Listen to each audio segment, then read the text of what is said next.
The views, thoughts, and opinions expressed in the podcast belong solely to the hosts and not the host's past, present, or future employers.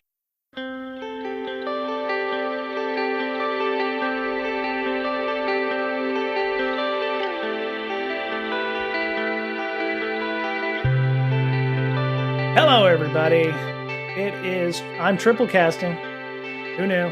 I do have a guest as well, which is something I don't always get to do on Tuesdays. Actually, the last one we had was with John Ehrenstein and Jared Brennan, who you remember. I have Nickolas Means with me today. I have an intro. His PR people want me to read an intro, so hold off. Before we get started with that, because I want this to be a podcast episode, I'd like to thank really long number Hal for following us. I appreciate that, and Bonzo One DOS for following as well. So I appreciate that, and thank you all. So, anyway, so we'd like to welcome Nickolas Means to the show. Nick is the VP of Engineering at SIM, an adaptive access tool built for developers. He's an engineering leader for more than a decade, focusing on helping teams build velocity through trust and autonomy. He's also a regular speaker at conferences around the world, teaching more effective software development practices through stories of real-world engineering triumphs and more. His side gig, when he's not being the VP of Engineering, is he's also the co-host of Managing Up, a podcast with management tips, stories, and interviews to help navigate the challenges of managing creative and technical teams. Welcome, Nickolas Means, to the show. Thanks so much, Brian. Such a pleasure to be here, man. Right on, yeah. So if anybody wants to check out the podcast and stuff, Managing Up, there'll be a link to SimOps website and managingup.show, which is where the podcast can be found. You can also find all that in the show notes, and I will post it up into our chat here on Twitch for those of you who are kind enough to be joining us today. So, Nick, I read the intro, but maybe we could go into a bit more depth about your origin story. How did you get to become the VP of engineering for a company? Are you still in incubation stage, or are you like out there? Yeah. So we actually just publicly launched this week, where anybody can go to simops.com and sign up for the tool. So yeah, still pretty early days yet. Very cool. Okay. Well, how does somebody become a VP of engineering? And, you must have a varied experience here. So I'd love to hear a little bit of your background story. I mean, I like to joke that I'm the only software engineer that ever decided they liked the people side of engineering better than the technical side. I'm wrong with that. I was an engineer for a decade before I shifted into management, and kind of got frustrated with some of the management that I had worked under. And really wanted to see if there was a better way to lead engineering teams. Wanted to try some of the theories. Brene Brown had just written, I guess it was her TED Talk, had just come out around the power of vulnerability. And wanted to see if there was a way to bring some of that kind of mindset to the software engineering world. And that's led me down this path of generative engineering leadership and building highly collaborative, highly autonomous organizations, where I really focus on being more of a coach than telling folks what to do, and helping folks figure out how to be more efficient and more effective at the things that they're working on. Okay. Excellent. Don't mind me. I actually was trying to find the Power of Vulnerability TED Talk, so I found that there. It's in the chat for those of you. All right, so we're going to talk about a number of different things. We're going to draw upon your breadth and width of experience. We're going to go, up and down the T, if you will. I learned about that. I'm taking my Harvard Business Online courses. So, I learned about leadership principles, and it's like, you have a wide T and a broad T. And I was like, yep. That's fine. So you've probably had to deal with quite a few incidents in your time. I didn't have a chance to look at your entire LinkedIn profile, but you being a VP of engineering, you've probably had to deal with a bunch of oh crap moments, or you're sitting down to Thanksgiving, and all of a sudden something's not running, or your pipeline's busted, or what have you. So, us in security, we talk about the blameless environment when we're dealing with incident response, and how is working an incident from the development side different? I don't know how many security people you've worked with or incident response people, but from a a development point of view, how is it different than dealing with the security side of things? I mean, what kind of actions does a development team have to deal with on an incident side? I mean, it's interesting from the engineering side. Most of the incidents that I've dealt with or been a part of over my career have been more the system outage side of things versus the security breach. Although I've been part of a couple of security breaches as well. And I think in a perfect world, the mindset is the same. You're definitely going for that blameless environment. Usually in the middle of the hot part of an incident, there's not time to get into like blame or finger pointing, Right. aside from a random comment. Why the hell did we build it that way? So from my perspective, a lot of it is the same. You're stepping into a situation with many unknowns, and you're trying to bring clarity to that situation. You're trying to narrow it down to what's actually going on, what's causing the incident at hand, and how do you make it okay again. Right. So like that's the hot part of the incident. That's when you're trying to get the system working again, and then is when you really get into the danger zone for blame. After you get the initial crisis handled and you're starting to figure out, why did this happen? How do we Right. keep it from happening again? Right. So that in the security parlance, for those of you who are watching the show, we call it the lessons learned, or Mm-hmm. how do we learn from this process? How do we make sure that it doesn't happen again? Lady P had a good point. There's plenty of time for blame when the lawyers get involved later on, if it's a lawyer thing that's required. But um, yeah, I agree with you. Trying to finger point in the middle of when you're trying to get back to your RTOs and your RPOs are already out the door, and Yep. you're trying to just get the lights back on, and stopping to blame people who get defensive or whatever. It's just not a good environment to do that in. And I have not. I don't know if I consider it lucky, but I have been in infosec for about 20 years and have not had to deal with a major incident like that. Um, is there like a stages of grief for the engineering teams? It's like, oh my God, my hair is on fire. And then there's denial. And then there's, like acceptance. And then, we, just move on. I mean, what for you and working with those teams, do you see that kind of stage where it's like, oh no, this isn't really an issue. Oh, now it is an issue. Okay. And now, hair's on fire. Yeah. I mean, it's interesting. I think blameless culture doesn't just happen. It's a thing that you have to start setting up before an incident ever happens. And so Mm, if you don't build that mentality towards learning in a team from the moment that you become part of that team, the moment you start working with them, then when an incident happens, it devolves really quickly, or it can devolve really quickly into finger pointing and blame and all that. So the question you asked is there stages of grief? Well, there can be. If you operate in a high blame culture and an incident happens, the initial instinctual response of anybody is going to be fear of, what if I caused this? What if right. this causes me to lose my job? So that's why it's so important to build that culture of learning, so that you can short circuit some of that. I don't think you can ever short circuit all of it, because it's just such a part of human nature. Right. But the more safety that people feel during an incident, the quicker you can come to realization of what actually happened and get to the bottom of it. Especially, if somebody's taken an action that caused the situation to get into that state. I mean, the canonical example is somebody dropping the production database, right? Right. And we joke about it because it's a thing that seems to happen with alarming frequency. Data gets deleted when it shouldn't get deleted. And it's also a canonical example because it almost always is an individual failure if you want it to be. Right. But if you zoom out to take a systems mindset on it, it's never an individual failure, because the system both let that individual and made it make sense for that individual to take that action. Right. Yeah. Not to dovetail into recent stories, but the FAA outage that happened because of the NOTAMs issue. I was Mm-hmm.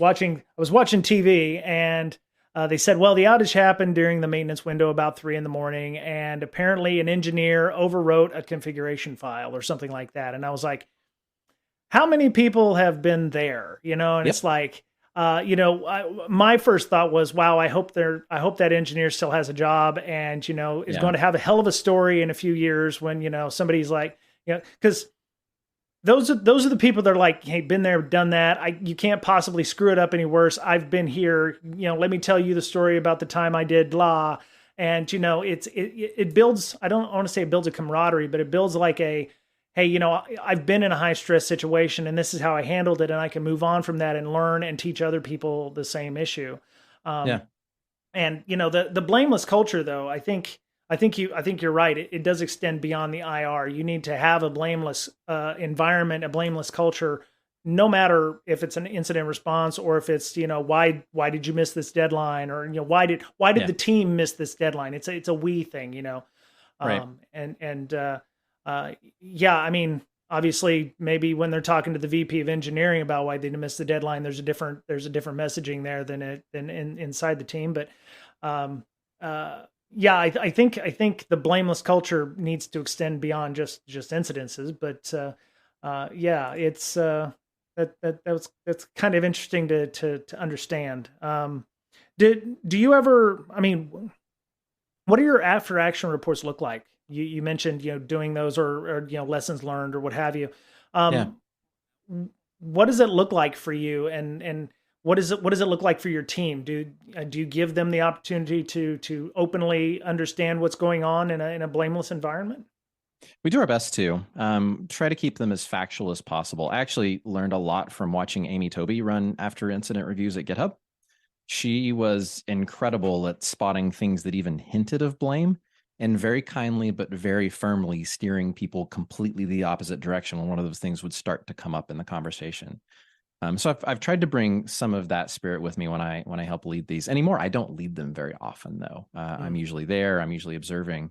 But our team takes turns leading after incident reviews. And again, the goal is capture things as factually as possible. What's the timeline? Who took what action when? What things contributed to that action? What was the state of the system at that point? And what remediations do we need to make? What things do we need to change about the system to keep this kind of thing from happening again? Right. But it's always very focused on, like you said earlier, learning. And that's the whole goal. And you have to go into it with that mindset where we're approaching this thing that happened with curiosity. We're not trying to figure out who to point a finger at. We're trying to just inquire about what actually happened in the situation and how can we make it not make sense, or how can we make the system be more resilient in the face of something like this in the future. Right. So what you're doing there with timelines and everything sounded very much like you're doing an investigation or digital. When you're doing digital forensics or something, you have to write down how the timeline went and everything. Do you ever find that maybe the witness issue, where it's like somebody remembers something differently than others, is that part of digging down to where the facts are? It's like, oh well, I saw it from this angle. Well, I saw it from this angle, and then well, I saw it from over here. So everyone has a kernel of truth. So Yeah. do you find you have to interview, or almost interview people Columbo like, to figure out who done it, or how it happened, not who done it, but how did it happen? So the interesting thing about doing these in the context of a distributed organization, which is the only way I've ever done them, I've only ever led engineering in distributed organizations, Right. is you almost always have a text record of what happened, because there's always an incident review channel. It may become a call at some point. People hop on a synchronous Zoom call, but generally there's still information getting recorded out to Slack, someone capturing notes, someone capturing a timeline as things happen, so that you have a version of events to look back on. Okay. So when in the after actions for incidents, how do you handle the follow-on work? There are things that come up. I mean, do you treat those in the same way that you would treat like regular work? Like, I don't know if y'all do sprints, or if you do, kind of agile methodologies used, but do you consider that to be a higher priority because it was part of an incident, or do you just consider it like normal work, and we're just going to get back up to this bar, and then any of the additional work that's needed is just funneled in as part of another sprint? I think it depends on the severity of the things that we identify. It's no different than when, say, a vulnerability report rolls in. If it's a critical security vulnerability for one of your dependencies, you're probably going to drop everything and update that dependency right there, so that Sure. you can resolve the vulnerability in your system. If looking at it, it's a thing that's likely to cause another incident, then that'll skip the line. It'll jump ahead of all of our engineering work. If it's something that is not as severe, maybe it'll go on the backlog, and we'll do it in a cycle or two. And if it's something that's sort of a nice to have, it would be nice if we have an incident like this in the future, but it's not something that really hindered us or made it harder for us to resolve it. That might get thrown into continuous improvement and never get done. It might never get prioritized. So I think it's really case by case. Okay. That's good. So, for those of you watching and listening, if you have any questions, please feel free to put them in the chat on your YouTube or LinkedIn or Twitch, and we'll get them answered as in the order they are they are received. So, yeah. So we have a few topics here, and I think some of them kind of blend into one another, which is kind of great. So we're talking about incidents. We're talking about timelines. A lot of times you're building those timelines, and I'm not exactly sure how much SimOps your organization does in terms for compliance, but if there was something, I'm flashing back to PCI or what have you. If there's an incident there that might result in a loss of that, where you'd be collecting, timelines and collecting incident response information. Not to derail too much, but Lady P says, "Is that a Nixie clock on the shelf?" It is. Good eye. There you go, Lady P. She's one of our moderators here. Excellent nice. Eye, Lady P. Bully. Yeah, good job for you. So one of the requirements for compliance, is, a lot of people deal with compliance because it's one of those necessary evils to do business. And I'm not exactly, so a lot of my compliance has been from the security side. So it's like, yeah, hey, compliance is great, but it's here on the security bar, and we would kind of like to be here. And it's right. Trying to get them compliance folks up to this point is kind of painful. So what kind of compliance requirements does your team have to deal with? Or in your experience, I'm thinking maybe SOX compliance or something like that, some kind of program of record kind of stuff. But are those what kind of compliance issues does your team deal with that bogs down your development pipelines? Yeah, so we're at SIM, we're SOC 2 Type 2. So we do all of the auditing and data collection for SOC 2. I've led a couple of health tech startups before as well, though. So I've been in HIPAA scope organizations. It's all sort of the same, right? Like you get a rule book of things that you have to do, and you have to find ways to do those things without slowing the team down, without making it where there's a bunch of gates that they have to go through in the course of their everyday doing business. Okay. So yeah, for us, because we are building a tool that lets you automate access to things like production environments, it was pretty important to us to get the SOC 2 Type 2 early, because that's the thing that we're asked for. Potential customers will ask to see that. They'll ask to see pen test reports before they'll allow us within 100 miles of their production systems, and they should. It's a nice badge of confidence to be able to hand somebody. But SOC 2 is hard in that there's a bunch of things that you have to set up, a bunch of processes you have to put in place, and then you have to follow them. You get audited to see, did you made all these rules, did you actually follow them? So that's a lot of what we've dealt with in that regard. Yeah. So I see a lot of so Twitchkins asked, how much detail in that pen test report do you share? Well, I mean, the SOC 2 Type 2, has a rock, if you will, or like not a rock, but it has an artifact that you can give them. I don't think you necessarily want to be sharing that kind of detail in the pen test, but I'll let Nick weigh in on that. There is a pen test that's required. I just don't know how much pen testing is actually required for a SOC 2 Type 2. Yeah, I mean, it's sort of a high level. It's scan plus some targeted probing here and there. We've done some additional pen testing outside of SOC 2, like you were talking about before. That want the bar to be here, and the compliance regime requires you to be here. So it's pretty easy to share the results of the automated scan type stuff, and we will share that with selected customers under NDA. Okay. But like you said, it's the SOC 2 Type 2 pen test report that we're sharing. So it's not the targeted, we think we might be vulnerable in this way, please find out if we are. Right. So you're not completely a startup. You said everything went live, and you're taking users, but Mhm. At some point, your organization realized it needed to have security people or compliance people. And my first question is, which one did you hire first, a compliance person or a security person? And one, I'd love to see the job description that y'all wrote for your security person or your compliance person, because my thinking is, and as I've seen it with a lot of startups, it's like must have 500 years of experience in Kubernetes and 3 million years of experience with Windows and what have you. I was just trying to so, okay, let me the first question. Who did you hire first, a compliance person or a security person? So the compliance person is actually the only hire that we have made because we've focused on hiring engineers that have security abilities as well.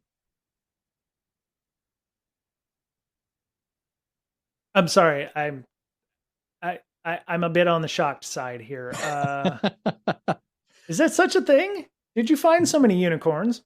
There is such a thing. They're very hard to find, um, but they are out there, and when you're building a product like the one that we're building, they are a little bit more attracted to that type of work where they can kind of straddle both sides of the fence, keep doing the development side of their career and get to exercise their security chops a little bit as well. Okay. I got to tell you, I'm a little worried now because if um, I so give you a little background. I was on Twitter the other day, and there's a PhD student. I won't mention the person's name because they were complaining that they bought a computer, or they were asking for a computer from their TA, and it asked, the university was going to intercept the laptop and put things like MDM on it and CrowdStrike, and the more I talked with this person and a couple of other folks on there who are developers in things, it was obvious that these people lived in academia for too long. And it was like, oh, well, we want everything open and we don't want security, we don't want spyware on our system. And I was like, look, you don't know what endpoint security is. It's been around for a while. It needs to be on your box. Yep. Education security is god awful. And I was like, look, you've got a CS degree and you're going to go out into the world where you're going to have this stuff on your computer. And I was like, I made the joke in our Discord. I was like, I'm going to blast this VP of engineering because developers don't know what the hell security is. And then you go ahead and just shock the hell out of me right here with this, hiring people with security background. And I'm like, damn it. So that's a culture thing too, right? You breed the blameless culture, you breed the security culture because, yep. And is there a specific, I don't know, how do you hire for a developer that knows security? And I'm going to refrain from using quotey fingers there. How do you hire a developer? What are some of the questions you ask a developer about security? I mean, I don't know a lot about SimOps, so I mean, there must be some kind of background here on securing whatever it is, and so please enlighten me on what in hiring a developer who knows security looks like. It starts by looking at somebody's resume, at the profile, at the things that they've worked on before. Okay. Finding somebody that has a breadth of experience. I'm not sure anybody in our team has ever had the title security engineer, but almost all of them have a bullet point or more in their resume of having focused on security or having solved some security problem in the software that they've been working on. Okay.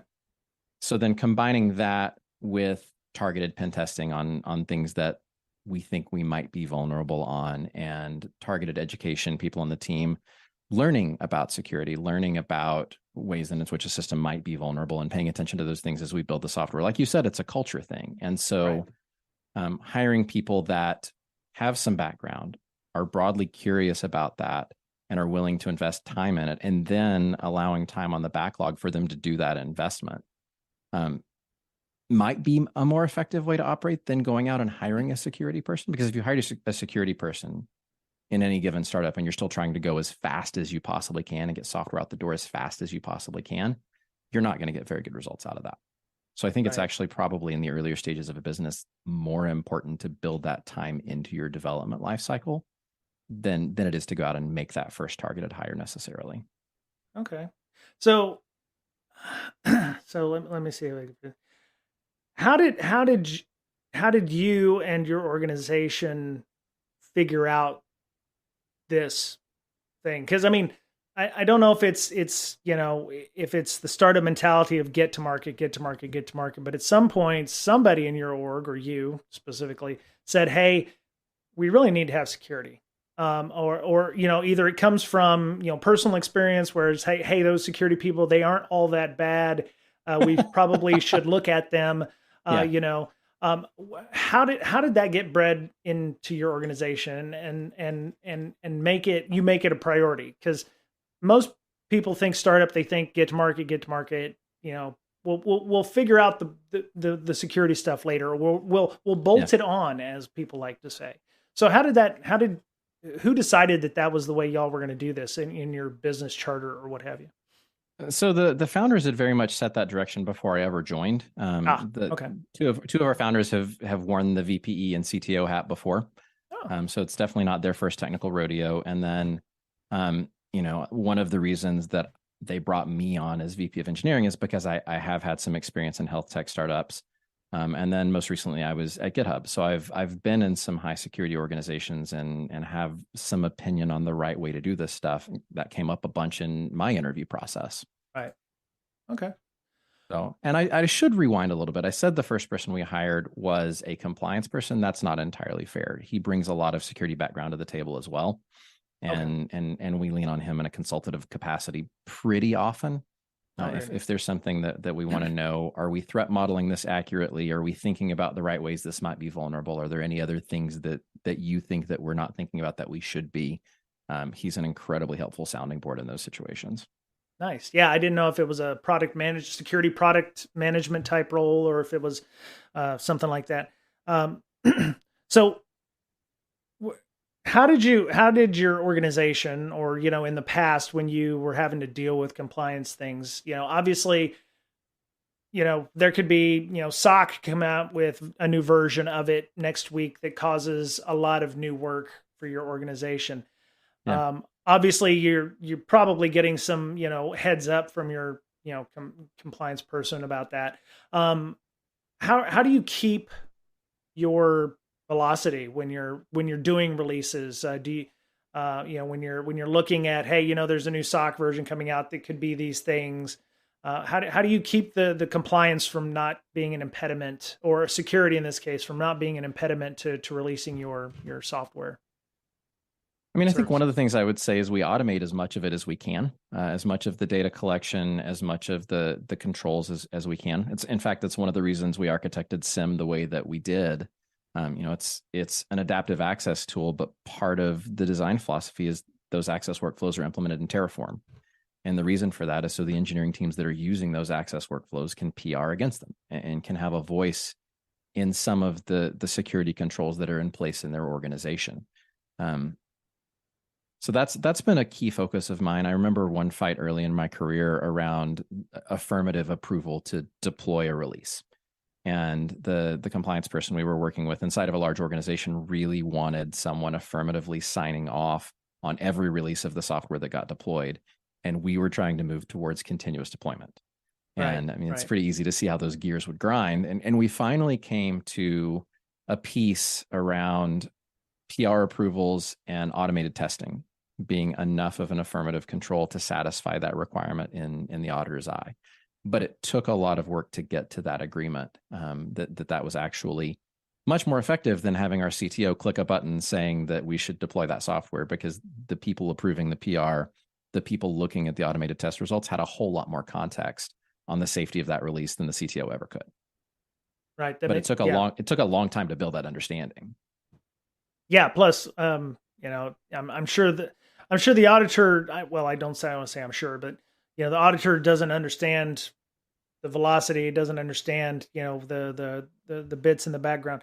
There's a lot of folks, especially dealing with security and compliance. They try to drown the auditor in paper, and Yep.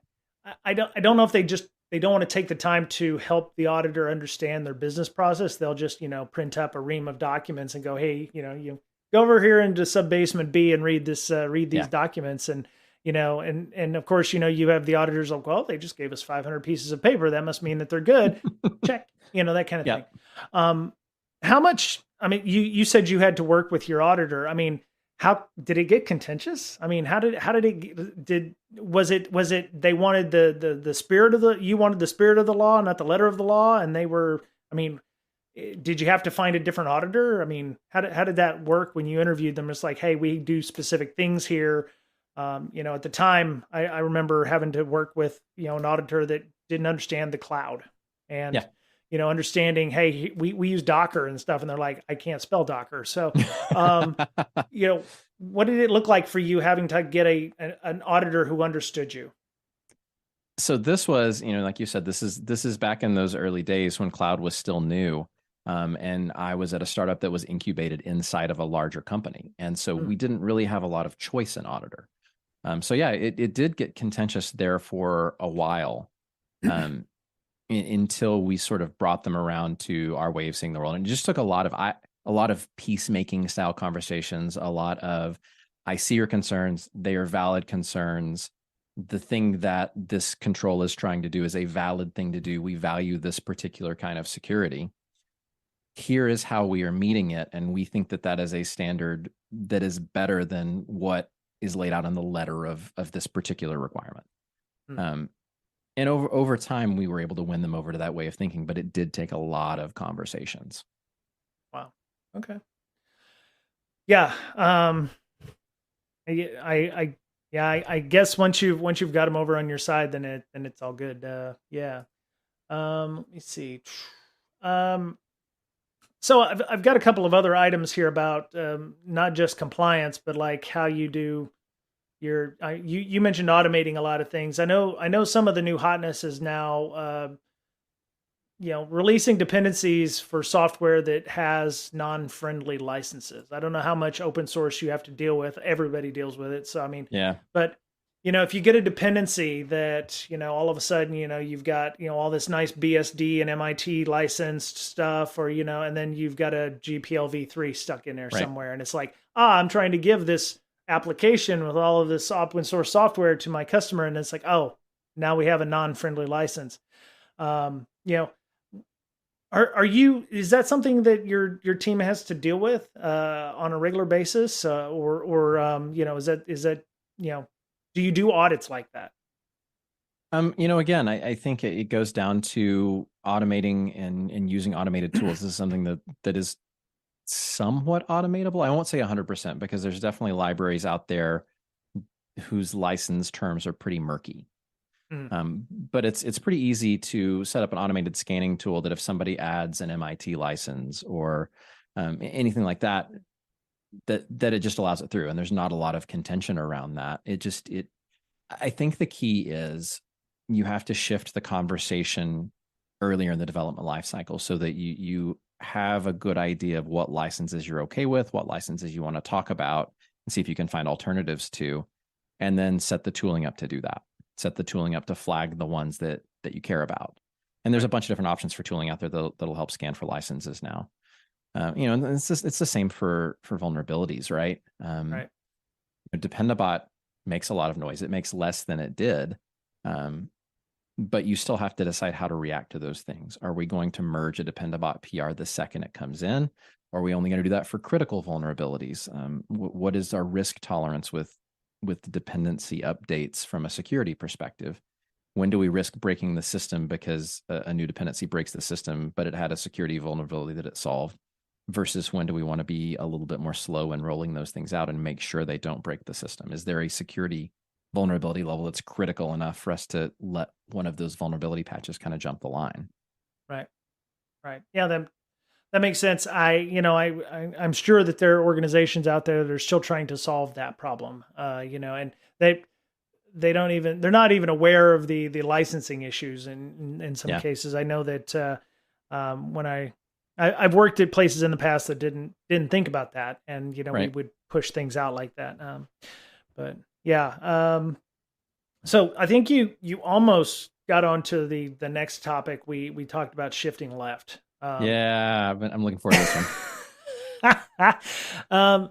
So the first time I heard shifting left, it was because, oh, security people can't speak developer, and obviously you appear not to have that problem. You just got unicorns and fluffy rainbows and shit all up in your organization there. I got very lucky with the humans I get to work with. So I've heard shifting left for about a decade now, Yep. and um, it's it's a nice idea. And the Mhm. problem that I have with it is everybody expects security to be the one doing what is necessary to shift as left as possible. The problem that I've seen is development teams, and not yours specifically, don't want to make room at the adult table for the security folk to Yeah. show up and say, hey, here's a big pile of poo that we're going to drop on you and cause your engineering velocity to grind to a halt.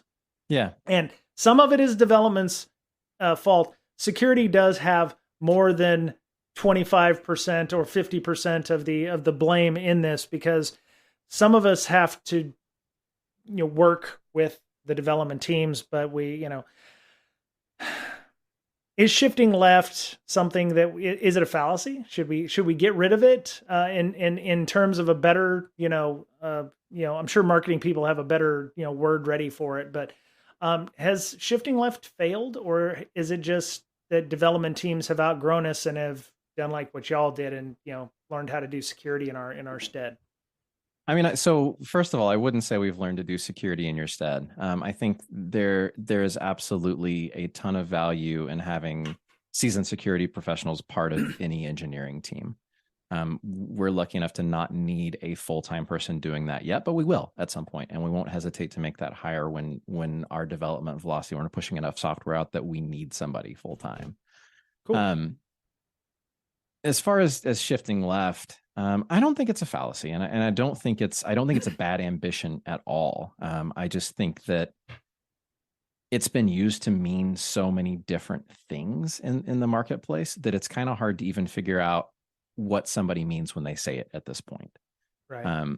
It's got the same problem that DevOps does, right? Startups started adopting DevOps, and that just meant the engineering team is responsible for setting up the production environment. Right. And it's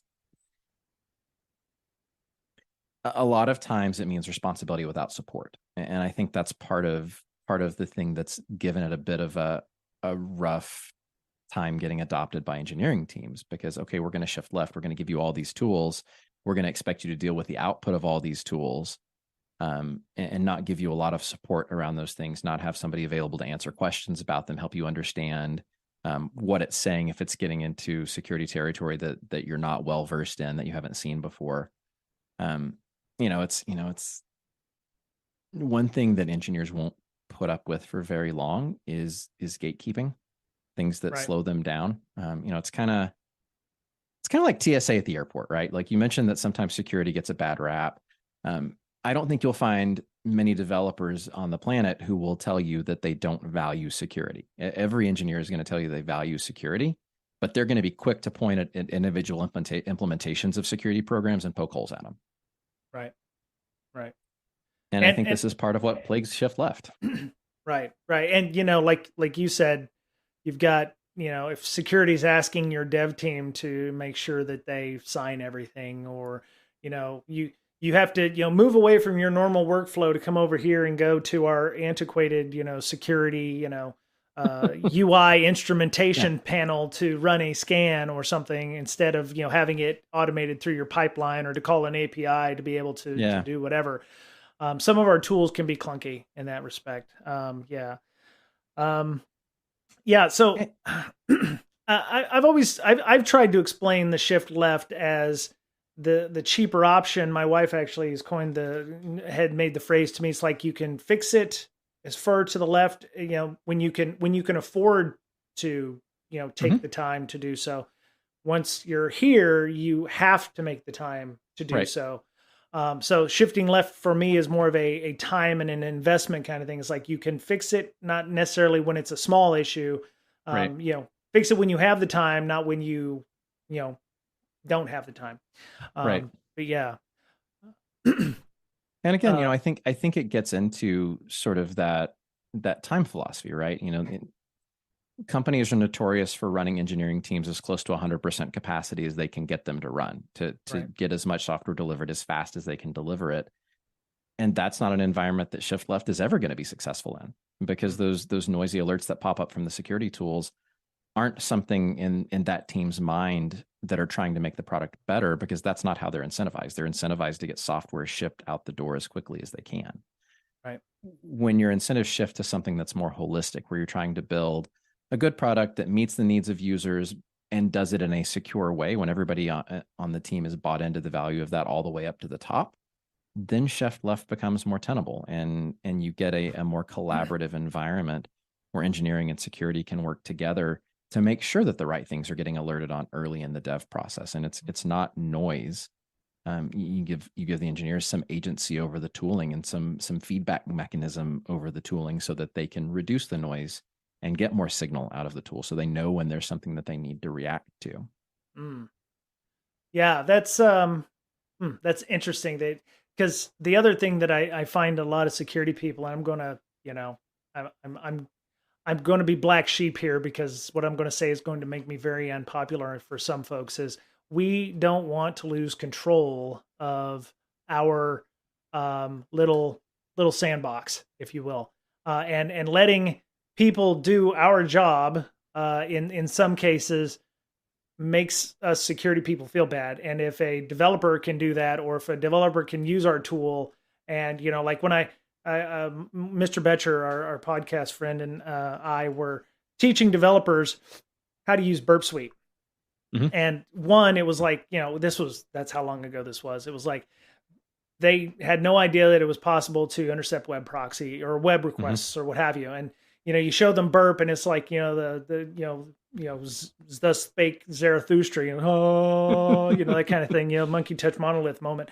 Yep. And there's some folks out there that, and I think that's where we get our silos from. It's like we're afraid of giving up the control, or we're afraid of I don't know, imparting the knowledge to other folks, because once we do that, what do we have? What Yeah. value do we bring to the organization? Mm-hmm. If we teach them how to do their code scans themselves, what do? We have less time in the day to do code scans, and somebody's going to wonder what we're doing.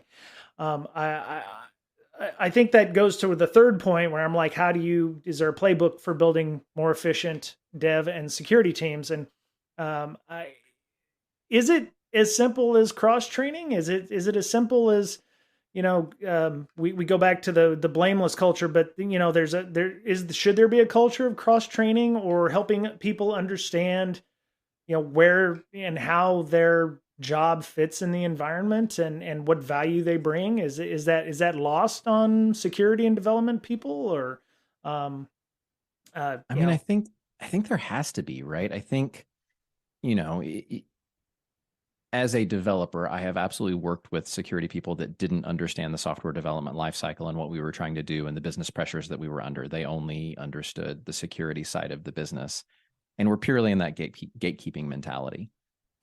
That taught me a lot about what I didn't want in the interaction between security and engineering, because we actively tried to work around that individual and tried to avoid getting their attention, because every time we got their attention, it slowed us down, and it was a pain in the butt to convince them that what we were doing, we knew what we were doing, and it was safe. On the other hand, I've worked with some incredibly collaborative security people who would hop in at the very start of an idea and help threat model it, help figure out, okay, here are the 3 things you actually need to pay attention to, and here are the 10 that are on your mind that you can ignore. These are things that are likely not threats to this feature, or that are handled by other parts of our system. So you don't need to pay attention to them. If you just do these 3 things, then the feature that you're shipping is going to be safe enough to meet our standards. And it's over time, we talk about cross training, but I don't think you can sit engineers down and make them sit through a security presentation and expect that to have the outcome that you want it to have. Right. I really think that cross training has to come through breaking down silos and collaboration, and having security people work with your engineering team and talk with them and help them understand how they look at a new feature through a security lens, and teach Right. engineers to have more and more and more of that as they build features out. Um, the challenge is exactly what you say, though. It requires some ability to put down ego and not need to have control of those tools. The same as good management requires putting down ego and not micromanaging everything that your team does. Right. And it's a challenge because you get into that mindset where you're purely facilitating, you're purely coaching and helping people understand and helping people build more effective security practices. And you can look at the outcome of the software that the organization creates, and you can see that it's secure. You can see the outcome of that process. But if I look at Brian, the security professional in that situation, what direct output do you have to point at to go, this is the work that I did? So it really, for it to be successful, you have to move into more of a results-oriented mindset where you see the security of the organization, you see the security of the software that's being shipped, the consideration that it's getting in the development life cycle. And that's what you incentivize. That's how you judge the effectiveness of the security people in your organization. Is, are they helping us ship more secure software versus are they completing 10 scans a week of our software and finding new vulnerabilities every week? Right. Yeah. Yeah, you talked about the threat modeling and getting out ahead of various items. That's a shifting left too, right? Making sure. I don't know if y'all have PDP process or like where you're putting out new product or something like that. If you have a beginning product stage where you're trying to form business requirements and in the PMP world that I took, you do like project charters and things like that. Yep. Do you have sections in there where, hey, we should be asking the security people, about these things? I don't know if that happens everywhere. And I don't know if it's, the product people just gloss over that in other companies, but I'd be interested in understanding how your team does, new product initiatives in many cases. What does that look like for you, bringing in security or bringing in developer types? Yeah, so I'm glad you mentioned product people because that is a persona that we should absolutely talk about in this situation. I'm lucky to work with a product partner that is very attuned to security risks and is attuned to helping us build a secure product. And he tends to be the one that writes the initial product requirements as we're thinking about what problem we want to solve, and it's always describing it in terms of a problem. Then we hand it off to the engineering team to think about, okay, how would we actually implement this? And there's a lot of times when my product partner will flag, here are the security things that I'm worried about in this feature. And if he hasn't, then as we get into it and as we do the brief review before we put the feature into development, often it's somebody on the engineering team that will pipe up and go, hey, I'm worried about this thing. Should we ask our security person about this? And then we will, and get their input on the feature. So it's not necessarily a mandatory review step that happens on every feature that we release, but it's something that everybody in the organization, because we're attuned to security, because we have people that want to pay attention to that stuff, and because we incentivize it, then we get that outcome where it's not something that has to be a mandatory step. Right. Yeah. So, I do a little bit of IoT and IoT security, and, there's devices that my organization wants to put out that, I'm very acutely aware of what's going on in the news. So things like AirTags, great idea, except now they're used for stalking. Yep. And then it's like, I send these email or these alerts from like the Register or the Verge or whatever. I'm like, hey, look, here's an IoT device, something to think about when you're going and developing these things. And like, oh my God, I can't believe that's a thing. Yeah. And, so I think your product person, I apologize for thinking he might just gloss over things. But it's, it really, you have to understand not just the problem space, but the attacker space in that. Yep. And that you have to think about, well, hey, I'd like a levitating toilet seat, but what would happen if it levitated away when I was trying to sit on it or something like that? Or, what would a bad guy do with my levitating toilet seat? Yep. And even asking a simple question like that was like, well, and especially when you get somebody who's like, well, why would they want to do? Yes, they will do that, because why would they want to do that? That's stupid. No, they will because do they that. Could. That's I can because I can. Yeah. So it's good to hear that there's a holistic effort. And do you have any examples of like product people at other jobs, without naming names, that were like they just didn't get it, or you had to kind of, hey, you should go talk to this security person, or hey, what about this news article? I mean, what does it look like when they don't understand? Yeah, I mean, there's even a higher plane of enlightenment to talk about here, and that's the product person that doesn't understand engineering velocity at all. They just wanted their feature yesterday. Oh yes, And so, they don't care about the human toil that it takes to actually build the software. They don't care about the feedback that the engineering team has on the feature that they're proposing, let alone any security concerns about the particular feature.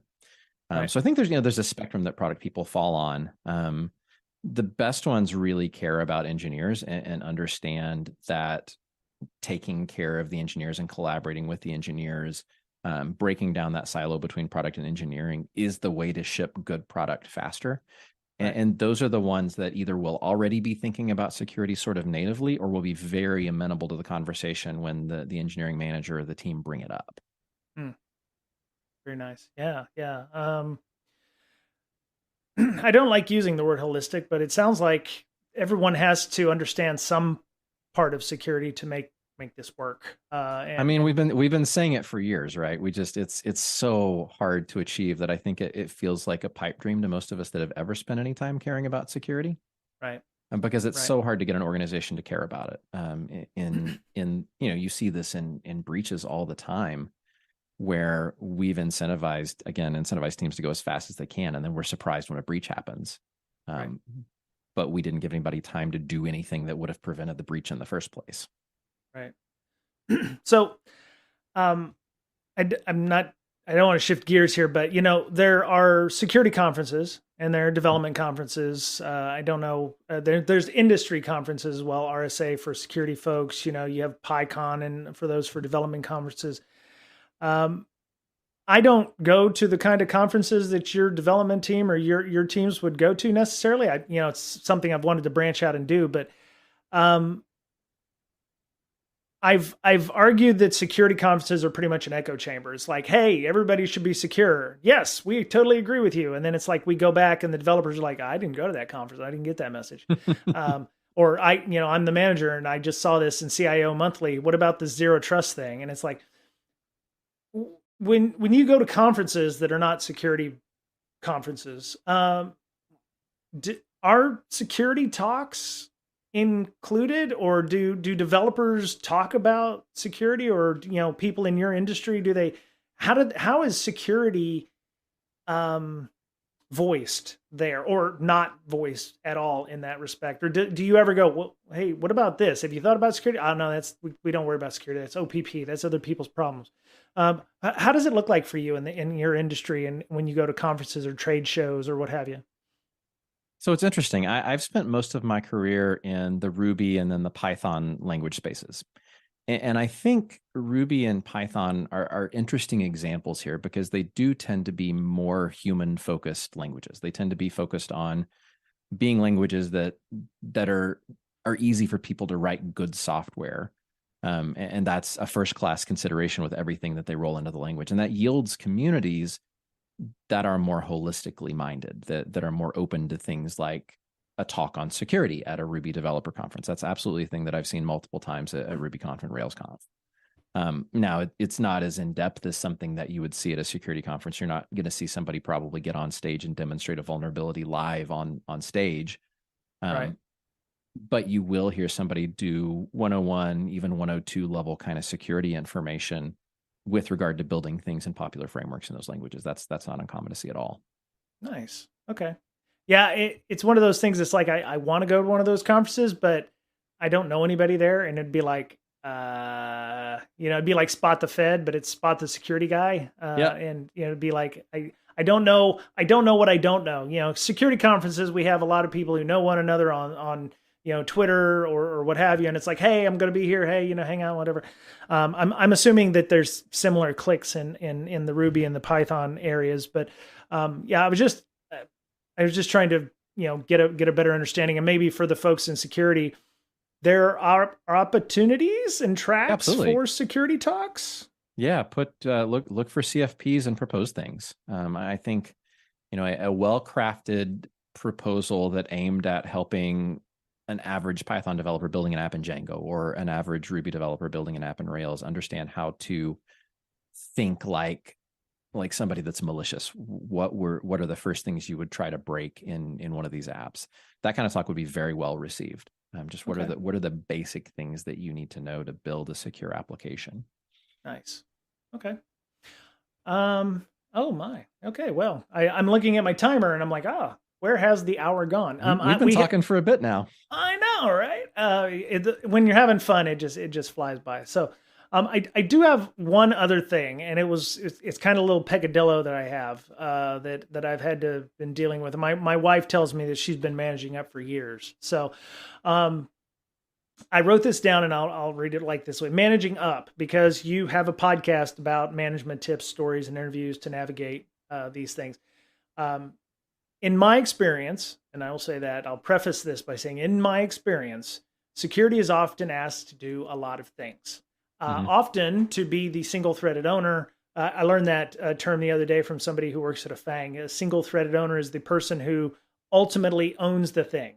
But unfortunately, security people at this org tend to have to own whatever initiative is going to happen, even though they don't have any control over the team, the assets, any resources, the sprint timelines, anything like that. Yep. So when teams are small, you're either you're operational or you're tactical, or sometimes your management wants to pull you into a monthly business review, and you're now operational and strategic. So what can what can the overall business do to create a good working relationship with security people out of the gate? Making a dashboard is all well and good, except when your org lacks maturity across the board. What are some realistic expectations management, not necessarily security, management should have when a company is small? And I'm thinking about, this is before I learned that your first person, was a compliance person and you hire security people. Do small organizations often require, and I actually work for a really large organization, but what happens when you try to ask security to do too much and, they're failing in expectations? Should management have, be given those expectations, or how would I, as a security person, say, hey, management, I don't have access, I should be consulted and informed and not responsible and accountable? Yeah, I mean, that's a really tough one. Again, because like you said, the normal mindset of an earlier stage company is just to ship software as fast as you possibly can. Right. And being a security person in that kind of product that doesn't understand the value of security, doesn't understand why that approach might not work, doesn't really know why they hired a security person in the first place other than to make their auditor happy. Yep. That's going to be tough sledding no matter what you say to management. The one approach that I think can work in that situation is storytelling. Helping management see how you want the organization to work. Helping management see what you think a productive relationship between engineering and security is versus what they're asking you to do. You're asking me to produce scans and put vulnerability reports in front of engineering and look at our vulnerability scanner and see what's popping up there. I can do that, but this team is not incentivized to do anything about the work that I'm presenting. Right. And I'm not asking you for power to make them do anything. That's not what I want. I don't want power in this situation. I want you to change their incentives to help make this more of an organizational priority. Right. I would like to, my dream is to come in at the very start of a development initiative and brainstorm with the team about how we can make a feature that they're getting ready to build more secure. That's what I really want. Right. And so, just painting that picture on an ongoing basis, and it does take a long time if you're working with somebody that's not seen that before or hasn't built that way before, it can take a long time to help them understand that and help them understand the importance of it. Right. And it may never work. It may never be something that if the organization from the top is not incentivized to build secure software, you may never get it across to them. Yeah, we've had a lot of layoffs in the tech sector, mostly not security. I've seen only a handful of folks have to deal with security, and Yeah. it's an unfortunate fact of life that a lot of development people, unfortunately, are going away, but or looking for new opportunities in this case. Yeah. And I've yeah, just in the last 6 months, I've um is that how is that a bad thing? Having yeah, I know that well, layoffs are a bad thing, yes, but does that mean that there are other opportunities out there for folks to maybe they weren't happy where they were, and this was a an incentive for them? Because the first thing I thought of when heard the layoffs was I was like, we're gonna have a lot of new startups because somebody out there has an idea, and it's like now they have the incentive to go and move those things. They're gonna move the needle in a different direction, to use the vernacular. So Yeah. my thought was a positive from this is going to be we're going to see some new technologies. We're going to see people who maybe from the Amazons and the Metas and the stuff of the world. They're going to take their their little tickle that they've had in the back of their brain, and they're going to go and take their RSUs and cash them in and make a startup. Yeah. Um, it how do you see the latest layoffs? Were they necessary, or were they? I mean, was it just, hey, we're going to see a 5% increase in our stock price temporarily because we're looking like we're doing the right thing? From your opinion, what does that look like for you? So I read an interesting article on this the other day. I'll have to dig it up for you so you can put it in the show notes. But it was around the idea of layoffs being a form of social contagion. So you Okay, see one organization does them in response to an economy that looks like it's starting to go south. Well, suddenly that becomes the trendy thing to do, and a lot of organizations do layoffs. Um, I think it's different on a case by case basis. There are absolutely startups out there that have a valuation that's way too high, and they're not going to be able to raise funding at that valuation. They're not going to survive with their current burn rate, and they do have to do some layoffs in order to preserve runway and continue trying to fight for another day or trying to wait out this market, whatever their approach may be. right, So there's absolutely some valid layoffs that are happening out there. But I think there's also a lot that are just people doing it because another big company is doing it. I have a hard time thinking that a company that had 13 billion in profit needed to do layoffs. Maybe right. they wanted to look a little bit more efficient. Maybe they wanted um, to lay off some low performers. Um, Mm, Maybe they haven't been paying quite enough attention to that aspect of the business and managing people that are not quite pulling their weight by the standards of the organization out of the organization. But by and large, I think a lot of the big company layoffs we're seeing right now are sort of reactionary versus something that business conditions actually demand. yeah. Yeah, I know a lot of this happened. There were some people surmising that some of the layoffs at Microsoft and Amazon and Google were Chat GPT is going to revolutionize. We're gonna get rid of all our developers. Chat GPT is gonna rule the world. They said the same thing about security when automation was coming around. All the security Yep. is going to go away. Um, and I think there are just some things out there that probably they had a good try at it. I think one of the things I saw was Amazon getting rid of like the drone, one of their Yeah. drone segments or their AI or their robotics segment. And that's unfortunate, but it's like you spend enough time on something and you realize it's not a viable product, or Right. it's just not going to make it work. So there are some technologies out there, and you know what, those people who are developing those things may have a solution, but they didn't have the wherewithal to make that. So in 5 years, they may go and figure out a better way of doing whatever it is they couldn't do it at Yeah. this place, and revolutionize these items. So that gives people the drive or the motivation to make those changes. Um, I want to give you a couple of minutes here.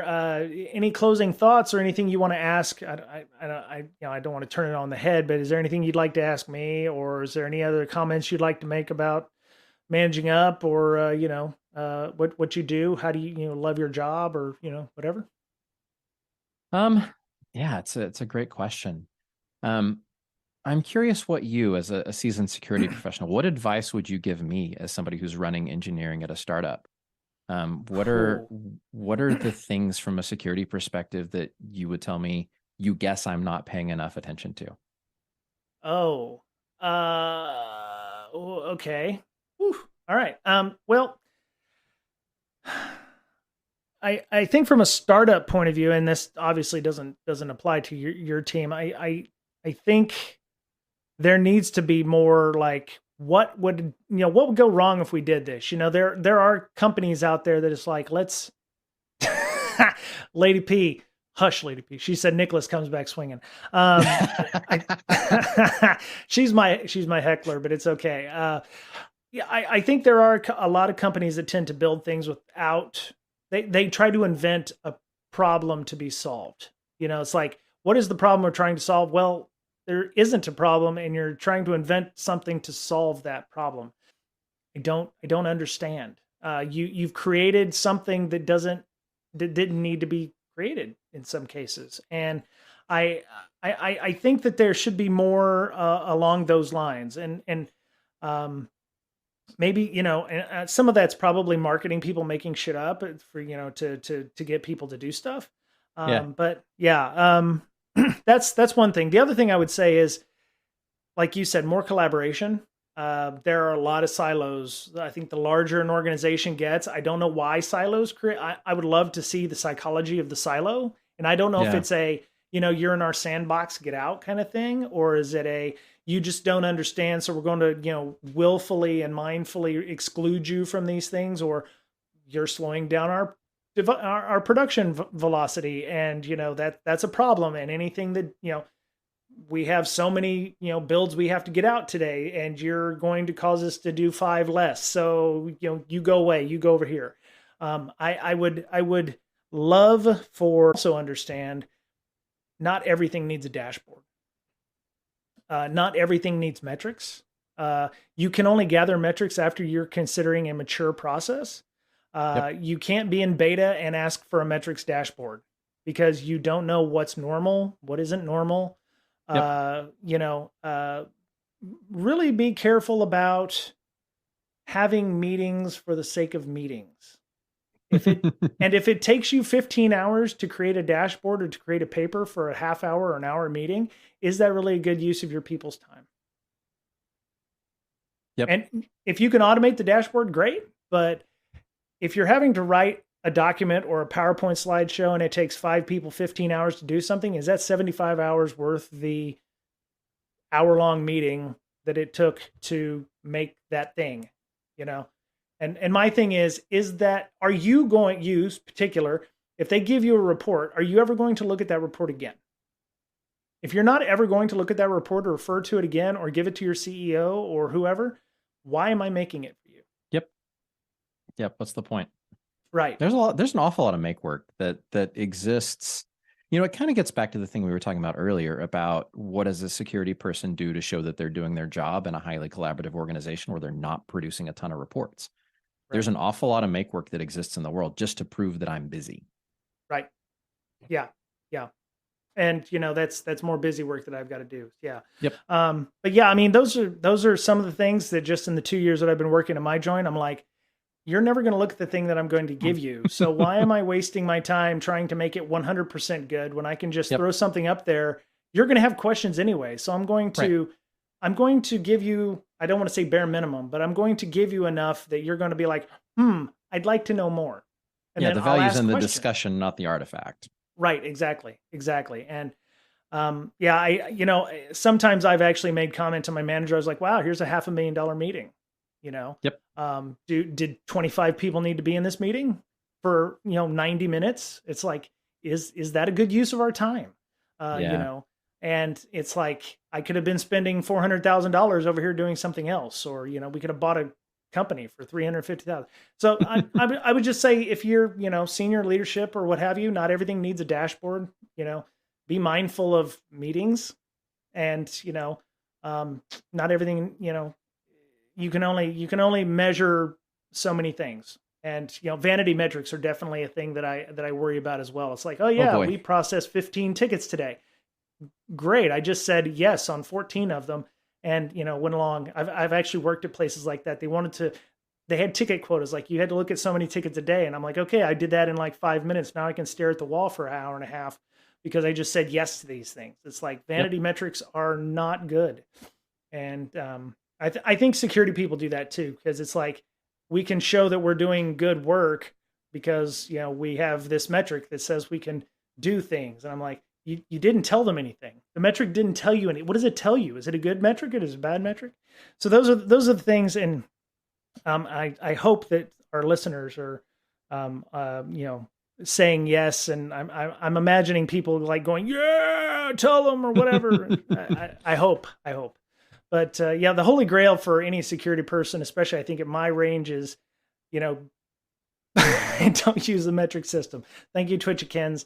I like my rod to the hog's head as well. So, but I think our holy grail is to be able to go to a company and start a security organization from the ground up. It's like, oh, it's a startup and I'm the first security person and I'm going to go in there and I'm going to change the world. And they have unrealistic expectations. Management probably has unrealistic expectations. So, I think the last bit I would have for the security people doing this kind of stuff for the management is got to set realistic expectations, and you know, don't expect a unicorn to be found. They're few and far between unless you work at SimOps, I guess. So we try really hard. Very cool. Yeah, I mean, back to something you said. One other thing that I'll hit on real quick right at the end is we did just publicly launch Sim, where anybody can go to the site and sign up for it. And I bring it up because it kind of gets back to what you said about working on things that don't need to exist. One of the reasons I'm at Sim is I'm pretty convinced it does need to exist in the world, because I think it can make the lives of engineers better by allowing them some agency over the tools that they use to control access to production systems and other tools, and giving them the ability to change those workflows to actually fit the way that they work versus just being layered on from the outside. You know, I think Sim provides this really rich fabric for collaboration between engineers and security people. Nice. Where the engineers can PR the Terraform code that sets up an access workflow, and a security person can go in, look at the Terraform, understand the change, approve the PR, and then it gets deployed, and you've built some common ground in the way that we should manage access to our production systems in the process of shipping that PR. Nice. So your audience in particular, I would love to get feedback from a security engineer's perspective, from somebody that looks at security organizations and gating production access on a regular basis. So if anybody out there is interested in kicking the tires, I'd encourage you to go to simops.com, symops.com. Sign up for a trial, and you know, my contact information is going to be in the show notes. I would love any feedback that you have if you do that. Awesome. And for those developers who may find themselves in the breadline, are you hiring? We are not, unfortunately. I wish that we were. Okay. Sorry, I didn't mean to put you on the spot there, but you know, if you know, you're looking, you know, it's all good. I have friends I would hire in a heartbeat if I had the budget to do it. But very cool. The whole industry seems to kind of be in the same boat right now, unfortunately. Yeah.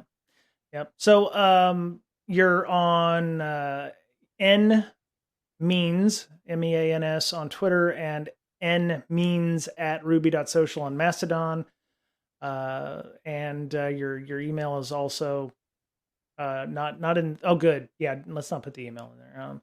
Wait, they can get you on they can get you on Twitter or Mastodon if they need to. But cool. Mastodon preferred. I'm way more active there than I am on Twitter these days. Right on. Yeah, me too. I do both only because the threat intelligence stuff is still on. A good portion of it's still on Twitter. So, cool. All right, Nickolas Means, thank you so much for coming on. Appreciate you taking the time. And you know, it's late there, so we'll let you go get some dinner. And if you ever want to come back on the show, you know, just let me know and we'll get something set up, because I love talking to senior management who get it. So it's good to. I will wear that as a badge of honor. That's not something that security people say very lightly. I know. So thanks. Thanks, Brian. Appreciate that. Yeah. So thanks for coming on and joining us, and hope you thaw out in Austin and you don't have any more ice storms this year. So. Thanks so much, man. Thanks for having me on, Brian. It's been a lot of fun. All right. Thanks a lot. All right. Well, that was it for Breaking Down Security this week on the podcast and the stream. So I want everyone to take care of yourselves and be kind to one another. And as we are fond of saying, take care of yourselves because you're the only you have. And we'll talk to you soon.